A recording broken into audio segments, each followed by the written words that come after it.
Shalom sahabat Repa yang terkasih dalam Tuhan. Pertobatan bukanlah sekedar menyesal karena tertangkap basah, tetapi perubahan arah hidup dari aku di pusatnya menjadi Kristus di pusatnya.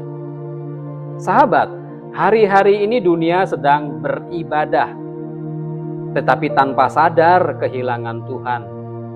Gereja penuh, tapi hati jemaat kosong. Pujian megah, tapi roh mereka kering. Banyak orang berlutut, tapi tidak pernah bertobat. Pernahkah kita merasa bahwa gereja makin sibuk, tetapi tidak semakin kudus? Orang semakin aktif pelayanan, tetapi rumah tangganya makin retak. Ini bukan sekedar masalah moral, ini masalah ibadah tanpa pertobatan. Dan disinilah kitab 1 Samuel 7 menampar realitas kehidupan kita. Israel waktu itu beribadah juga, mereka berkumpul, mereka berdoa, mereka berperang. Tapi Tuhan tidak hadir sampai mereka berbalik dari berhala. Pertanyaan untuk kita malam ini, apakah Tuhan masih hadir di tengah ibadah yang tanpa pertobatan? Mari kita masuk ke dalam konteks sejarahnya. Zaman itu adalah masa transisi Israel setelah kekalahan rohani yang panjang. Tabut Tuhan baru saja dikembalikan dari tangan orang Filistin. Mereka bersorak-sorai waktu tabut kembali.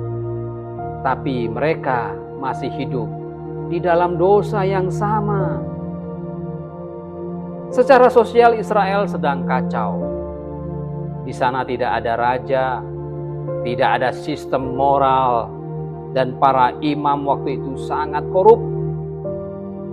Secara historis, bangsa Israel baru saja keluar dari trauma kekalahan, tetapi mereka belum bertobat. Mereka masih menyimpan Asyitoret dan Baal di rumah-rumah mereka. Secara religius, mereka masih beribadah campuran. Di satu sisi menyebut nama Tuhan, di sisi lain masih percaya berhala yang memberi hasil panen bagi mereka. Inilah bentuk sinkretisme, agama campuran yang Tuhan benci. Menurut tafsiran Alkitab, peristiwa di Mispa adalah titik balik rohani Israel.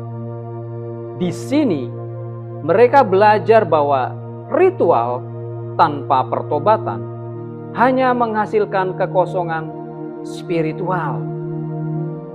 Samuel sang nabi, hakim, dan juga imam memanggil bangsa itu bukan untuk liturgi baru, tetapi untuk penyesalan bersama, penyesalan kolektif. Mereka berpuasa, menumpahkan air sebagai tanda kelemahan, dan mengaku dosa mereka kepada Tuhan. Ayatnya yang ke-6. Konteks sosial ini menunjukkan Allah tidak mencari penyembahan yang ramai, tetapi Allah mencari hati yang remuk. Kata kunci di pasal ini yaitu berbalik. Di dalam tulisan Ibrani ditulis syuf. Berarti bukan hanya berhenti dari dosa, tapi kembali ke arah semula, yaitu kepada Allah. Istilah ini adalah pusat seluruh kitab nabi-nabi, inti dari keselamatan perjanjian lama. Secara tata bahasa linguistik, mengaku dosa ditulis dalam bahasa Ibrani yadah. Kita bisa lihat dalam ayat 6. Yang bukan sekedar mengakui, tapi melepaskan diri dari ikatan dosa itu. Mereka tidak hanya berkata, kami salah, tapi mereka juga menyingkirkan semua berhala dari rumah mereka. Ayatnya yang keempat. Tujuan penulis kitab ini jelas, untuk menunjukkan bahwa kemenangan sejati Israel tidak datang dari peperangan, tidak datang dari strategi, apalagi simbol religius. Tapi kemenangan sejati datang dari pertobatan sejati. Tafsir Alkitab menyatakan bahwa 1 Samuel pasal 7 adalah deklarasi bahwa Allah tidak bisa dimanipulasi oleh ibadah yang tanpa pertobatan. Tabut Tuhan bukanlah jimat dan ibadah bukanlah transaksi. Allah hadir hanya di tengah umat yang hati dan hidupnya dikembalikan kepada Tuhan. Sahabat, sekarang kita masuk ke dalam inti firman Tuhan, yaitu 3 ajaran teologis yang mengguncang ibadah kita hari ini. Yang pertama, Tuhan tidak mendiami ritual, tapi Tuhan mendiami hati yang bertobat. Israel berdoa keras, tapi Tuhan diam sampai mereka menyingkirkan berhala. Gereja hari ini juga sama. Liturginya megah, doanya semalam suntuk, tetapi tanpa perubahan hati. Ingat ini sahabat, Tuhan tidak terpesona oleh suara kita, tapi Tuhan mau kita tunduk kepada Dia. Ajaran yang kedua, pertobatan kolektif atau pertobatan bersama mengundang pemulihan nasional. Samuel tidak panggil satu orang, tapi seluruh bangsa. Artinya, dosa publik butuh pertobatan publik. Ketika gereja sebagai tubuh Kristus menundukkan diri bersama, Tuhan bukan hanya memulihkan individu, Tuhan memulihkan bangsa.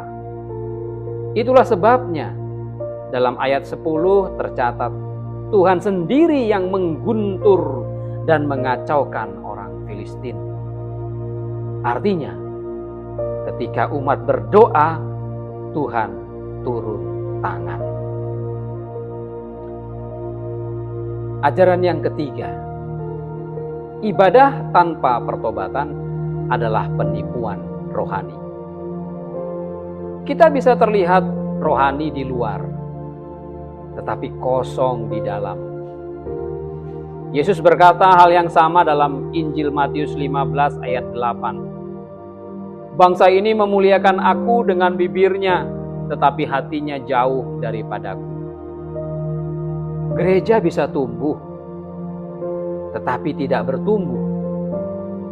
Pelayanan bisa ramai, tetapi Tuhan bisa saja tidak hadir.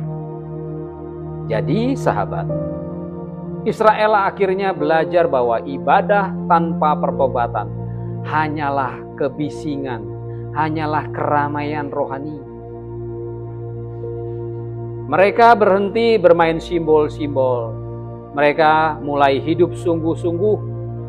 Dan dari situ kemenangan datang. Hari ini Tuhan tidak butuh suara paling keras, tapi Tuhan butuh hati yang paling jujur. Mungkin hidup kita penuh aktivitas rohani, tapi apakah kita sudah benar-benar bertobat, berbalik kepada Tuhan? Pesan utamanya jelas. Tanpa pertobatan, ibadah hanyalah panggung. Dengan pertobatan, ibadah menjadi perjumpaan. Mari mulai pertobatan dari rumah kita.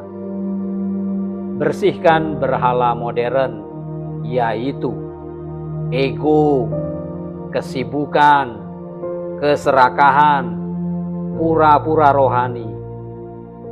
Kembalilah kepada Tuhan dengan hati yang hancur, dan Tuhan yang sama yang menolong umat Israel di Mizpah akan memulihkan hidup kita juga. Mari kita berdoa. Bapa di surga, kami datang bukan membawa prestasi rohani, tapi hati yang ingin berubah.